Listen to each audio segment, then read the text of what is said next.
I'm Hannah, and Paul keeps telling me all about these amazing bikes. I've seen him riding them, but I can't, and I'm getting more and more annoyed about that. All right, now's your chance. We have the chance to build out some size smalls and mediums for our test fleet. So take your pick, build it, fit it, test it, tell everyone about it. Let's go.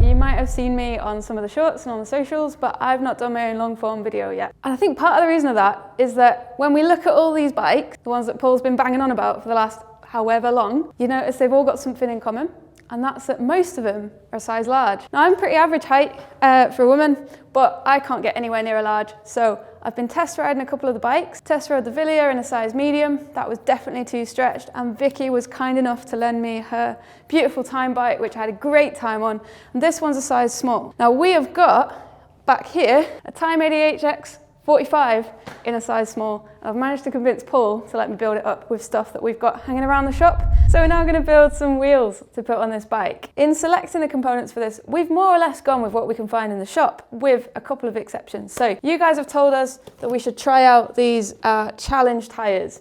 So this is a really silly size. I don't think I've ever seen a 45mm wide road tyre before, but it's going to give us that versatility so that we can use this bike, take it out on the road, find a bit of princess gravel and go down that as well. So we're going to give it a go, why not? And to go with those super wide tyres, we've got a super wide, super deep rim. So these are the light Bicycle WG55. So got 55mm of depth there. Don't know what that's going to be like in a crosswind, but it should cut through on a nice calm day and feel super light, super stiff. In terms of spoke choices, these are DT Swiss straight pull spokes required for this.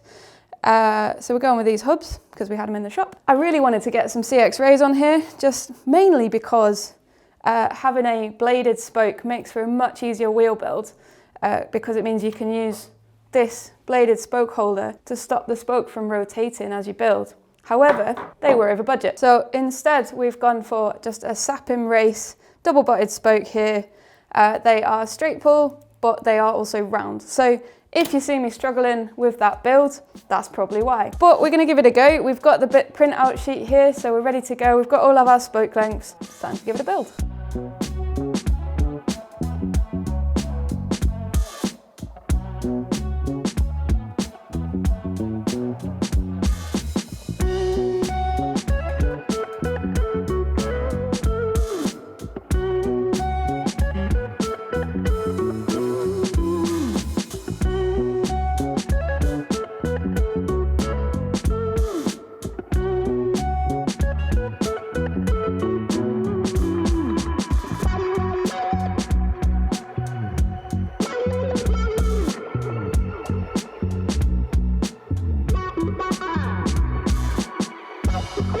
So I'm going to call that done. So with this ADHX 45, we've got clearance for some pretty big tyres. So what goes well with that? Gravel. I'm a bit partial to a bit of gravel, so this works for me too. I'm super excited to whack this GRX on there. We've reviewed it before, but it hasn't actually been properly tested. I've been riding 11-speed gravel mechanical for a while, so I am pretty keen to see what this upgrade feels like.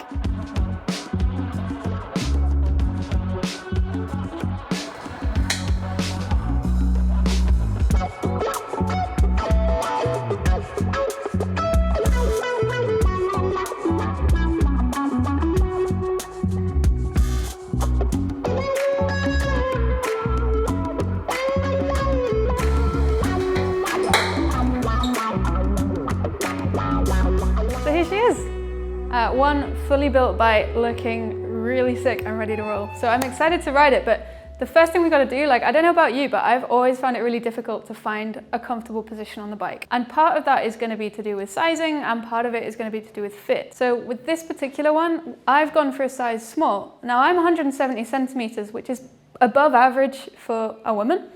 But if I was to sit in the medium range, I would find myself completely stretched out. And that's partly because a lot of my height is in my legs, but I've got a much shorter torso. So I can compensate for that by raising the saddle, but actually the reach is still gonna have to be quite short for me. So whereas many size charts might put me like squarely in the medium range, I'm actually more comfortable on a small in most sizes. So they have developed an app called My Velo Fit, and this has been developed with mechanics and physios and bike fitters all together, because there's been a recognition that actually you need a mechanic who can do all of the adjustments to the bike, but you need a fitter and an experienced physio who knows how the human body works. And if we can find a way of getting those two people to communicate, you're going to get a much better fit. So that's what this app does. So you can get it on your phone, you can get a login, and we're going to run through that and see how it works.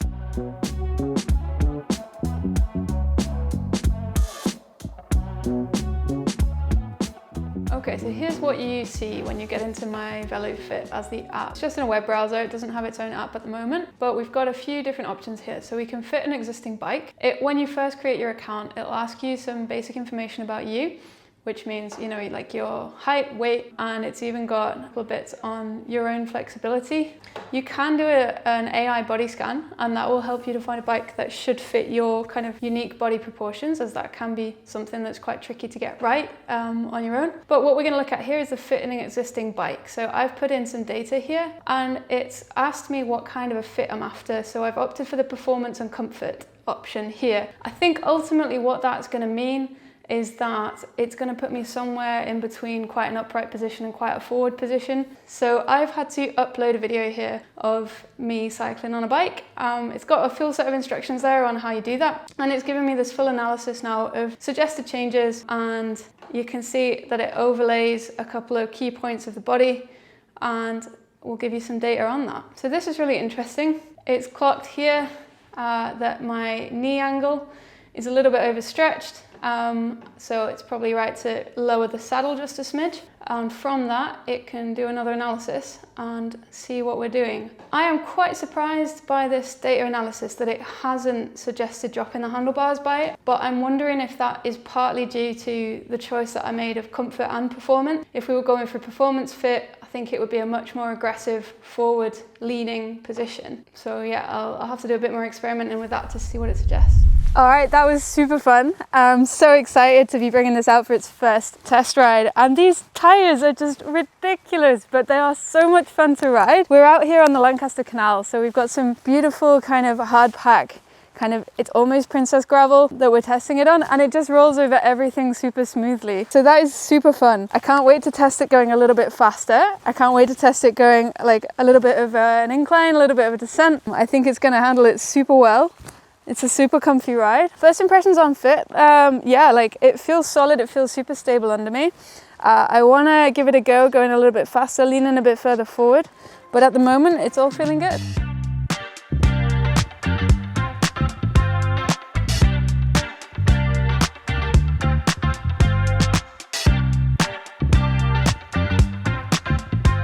So the ADH standard version is kind of like a standard road bike.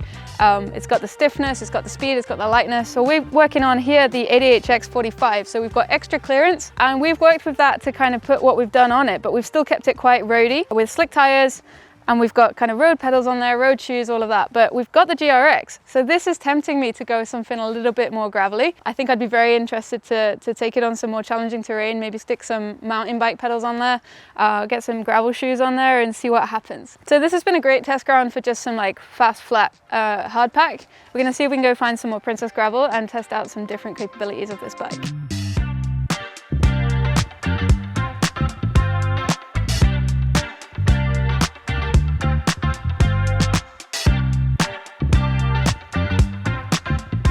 Okay, so we've come here to the grounds of Sizer Castle because I wanted to find something that was a little bit more representative of what British gravel really looks like. I wasn't sure how these tyres were going to cope with a little bit of mud, a little bit of wet. I thought they might be quite slippy, but actually, even in these conditions, you can see it's a beautiful drizzly day here in Kendal. These tyres are doing a pretty good job. They feel reassuringly grippy. I haven't fallen off, so that's all pretty positive.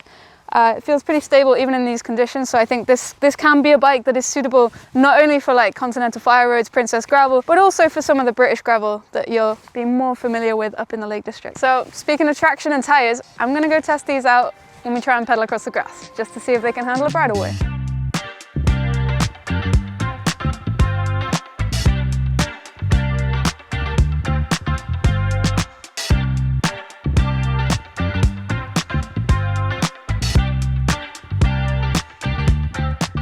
All right, right, thanks for coming out on this ride. It's been a bit of a wet one, but you know, this bike can handle it. And I've been really impressed actually by what these tyres can take on. I was a little bit dubious about the fit initially, especially because it was kind of more for an all-road kind of vibe. And I think that if I was gonna ride this primarily on roads, I might want a slightly more aggressive fit, and perhaps I'd go and redo that fit with in the performance setting over comfort. But when we're taking it on some gravel, it's actually quite reassuring to have a little bit of extra height in the front end, which means that actually, like, whether you're climbing or descending, you can move your body around that little bit more, and it gives you a bit more flexibility and stability with that. So overall, like, I am super impressed with this ride. I didn't know if I was gonna love the tires like this, but they really can take anything despite being that slick. I wouldn't ride it, you know, on really slippy mud, but that's not what we've got here. So yeah, overall, pretty impressed.